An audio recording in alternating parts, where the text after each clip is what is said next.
जब से third grade का पेपर हुआ है इसके लिए ज़्यादा फ़ोन आ रहे हैं कि इसकी कट ऑफ क्या रहेगी। आज तो हद ही हो गई, हर एक मिनट में एक फ़ोन, और सब कह रहे हैं कि हमें कट ऑफ बताओ, कट ऑफ बताओ। हालांकि कट ऑफ है वो मेरे बहुत से विद्वान साथियों ने डाल रखी है, उनका अनुमान भी सही हो सकता है। ये केवल अनुमान है, एक संतुष्टि भी है और एक ट्रेडिशन भी है। मैं ये कहूँगा कि अब एक परंपरा हो गई कि पहले पेपर सोल्व कराओ, उसके बाद में उनके उत्तर बताओ। फिर ये है कि दो चार इधर उधर, किसी ने दूसरा उत्तर बता दिया, मैंने दूसरा बता दिया। अब वो तो भाई बोर्ड पर है कि वो किसको उत्तर माने, ये एक अलग बात है, कोई दावा नहीं कर सकता। तो लेकिन फिर भी है वो दौर तो थम गया कि ये इतने सही इतने और हैं। उसके बाद में क्या है कि सबकी एक इच्छा होती है कि कट ऑफ मेरे अनुसार रहे, तो वो बात हो नहीं सकती। क्योंकि सेकंड ग्रेड में मैंने कट ऑफ बताई थी तो बहुत सारे इस तरह से अनचाहे कमेंट्स आए थे, और उसके परिणाम स्वरूप मैंने सोचा कि ये कट ऑफ है वो बतानी नहीं चाहिए। लेकिन फिर भी मुझे ये कट ऑफ फिर अनुमान के आधार पर बतानी पड़ रही है। पहले तो ये बात अपने दिमाग से निकाल दें कि ये केवल अनुमान है और ये मेरा अनुमान है।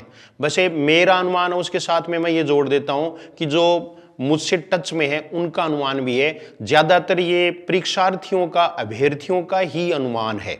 उसके आधार पर ही मैंने ये तय किया है कि कितने प्रश्न कर सकते हैं, क्या क्या गड़बड़ हो सकती है, मानवीय भूल भी हो सकती है, और उसके बाद में मेरिट कितनी रह सकती है। तो ये देखिए आप, हिंदी की कट ऑफ कितनी रह सकती है। नाराज होने की बात नहीं है। अगर आप कट ऑफ से नीचे हैं तो इसका मतलब ये नहीं है कि ये कोई फाइनल है और आपका सिलेक्शन नहीं होगा।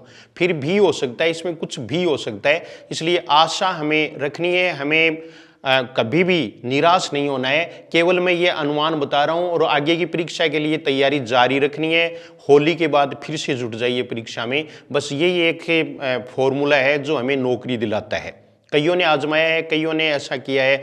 बहुत सारे कमेंट्स आए हैं कि टेस्ट सीरीज में से हमने ये है, हम निहाल हो गए, और कुछ ने कोर्स ले रखा है, कुछ ने ऑफलाइन क्लास ली। सब के सब हैं वो बता रहे हैं। वैसे सभी टीचर्स बता रहे हैं कि हमारे डिट्टो क्वेश्चन आए और हैं। तो ये पेपर भी कुछ ऐसा ही था। इसमें कोई बहुत ज़्यादा कोई वो नहीं है कि मेरे प्रश्न आ गए इसका मतलब मैं बहुत ही अच्छा टीचर हूँ।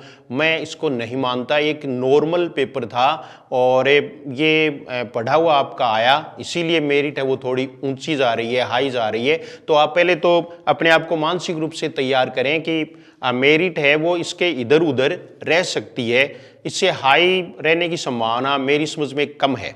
तो आप अपने जो भी आप अपनी आशा है वो बनाए रख सकते हैं। और यहाँ हम कट ऑफ आपको बता रहे हैं, तो ये आपके द्वारा जो रिजल्ट्स मुझे प्राप्त हुए हैं उसके आधार पर मैंने निकाला है कि एक कैंडिडेट जो अच्छी तैयारी करता है वो कितने प्रश्न अटेम्प्ट करेगा, कितने छोड़ेगा, कितने माइनस हो सकते हैं, कितने बोर्ड के द्वारा जैसे हमने सही मान रखे हैं लेकिन वो गलत मान ले। ये सब मान करके मैं इस नतीजे पर पहुंचा हूं, और सबसे बाद में शायद कट ऑफ मैं ही डाल रहा हूं। और क्योंकि सबसे पहले डालने वाले हैं उनके व्यूज़ हैं वो ज़्यादा आते हैं, तो व्यूज़ की हमें कोई चिंता नहीं है। मैं तो ये जज करके उसके बाद में आपको ये बता रहा हूँ। तो ये देखिए आप कि आपका ये पेपर, इसमें कुल प्रश्न 150 प्रश्न है, जिसमें हिंदी के 70 प्रश्न है और अन्य हैं जीके और शैक्षिक परिदृश्य से राजस्थानी, ये सब मिला करके ये 80 प्रश्न है। टोटल क्वेश्चन कितने हो गए? 150। 150 में से हिंदी के प्रश्न हैं वो 70 हैं। ये यहाँ हमें 70 प्रश्नों की बात पहले करेंगे। भाई आपके ये जचे या नहीं जचे, लेकिन मेरा ये अनुमान है 70 प्रश्न में से एवरेज जो अटेम्प्ट किए हैं वो 64 है। देखो कईयों ने तो पूरे 70 भी अटेम्प्ट किए हैं, तो 70 अटेम्प्ट किए हैं उनका भी हाल वही होगा, उनके ज़्यादा गलत हो जाएंगे थोड़े से, क्योंकि 3-4 प्रश्न तो सबके ही गलत हो रहे हैं। उसके बाद में देखो मैं ये मान रहा हूँ कि हमने प्रश्न अटेम्प्ट किए 64, 64 प्रश्न है वो हमने किए। 64 में से 3 गलत होना स्वाभाविक ही है, इसलिए हमारे पास क्वेश्चन कितने बचे? 61 पर आ गए हम। अब 3 गलत हो गए तो 3 का 1 नंबर ये कट गया। ये समझ में आ गया ना आपके? 1 नंबर कट गया तो ये 60, यानी हिंदी का स्कोर जो सिलेक्शन वाला स्कोर है वो 60 है, 60 है। अगर किसी के 65 है तो उस पेपर में थोड़ी गड़बड़ हो सकती है, या वो कोई यानी अंतिम जो कट ऑफ है उस पर ही थोड़ी आएगा, वो हाई चला जाएगा। भाई अच्छी रैंक में आ जाएगा, लेकिन अपन बात तो है वो सिलेक्शन की कर रहे हैं। अब इसके बाद देखिए ये अन्य 80 क्वेश्चन है अपने पास, 80 में से अटेम्प्ट है वो 68 मान रहा हूं मैं। कुछ मैंने ये इसलिए भी 68 जैसे 70 किए होंगे, लेकिन अपने कैलकुलेशन में गड़बड़ नहीं हो, 3 का पूरा वो डिवीजन हो जाए, इसलिए भी मैंने ऐसा किया है। तो 68 में से मैं मानता हूं कि गलत है वो 9 हो गए, लापरवाही से कैसे भी करके, और 68 में से 9 गलत हो गए। ये कुछ आप में कहेंगे कि ये तो ज्यादा है, ये ज्यादा नहीं है, बहुत सारों ने प्रश्न किए हैं और कईयों के प्रश्न है वो उन्होंने 140 किए हैं, लेकिन गलत हैं वो 20 से ऊपर है। ऐसे बहुत सारे कैंडिडेट्स हैं, तो वहां सब लमसम में आ जाएगा। तो ये 9 प्रश्न है वो इनके गलत हो गए, 9 प्रश्न गलत हो गए, तो 59 पर आ गए वो कैंडिडेट किस पर आ गया, 59 पर।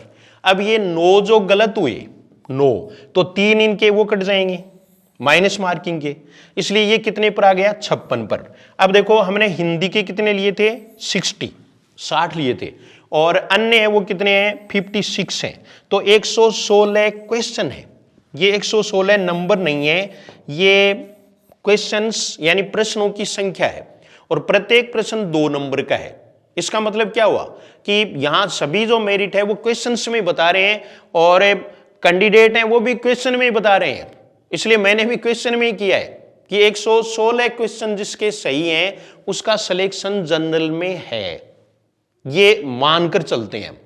तो अब इसके बाद देखो आप 116 का मतलब हो गया 232 अंक, कितने में से, 300 में से।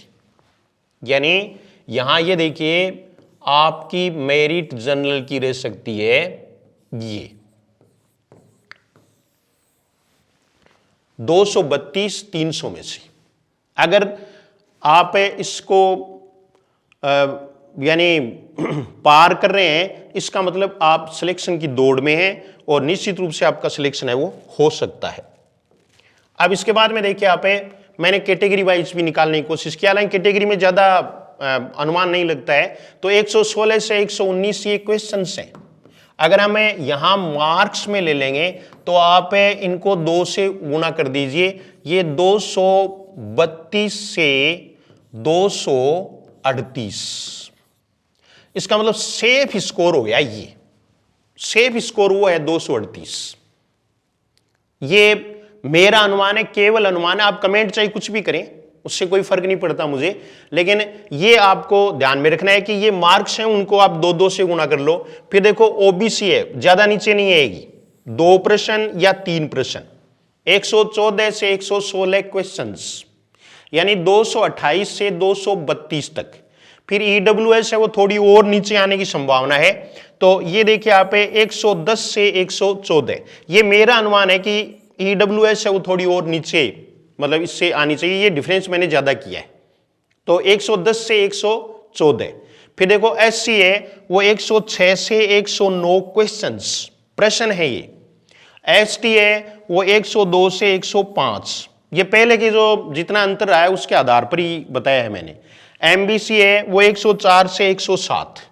फिर भी कुछ कैटेगरी बच गई है, जैसे विडो है, डाइवर्स है, ऐसे हैं। तो डाइवर्स वाली तो थोड़ी ही इससे नीचे रहेगी, बहुत ज्यादा नीचे नहीं रहती है, लेकिन विडो कैटेगरी और एक्स सर्विसमैन कैटेगरी वो 90 से 100 तक ऐसे मोटा अनुमान लगाया है, इनका अनुमान नहीं लगाया जा सकता।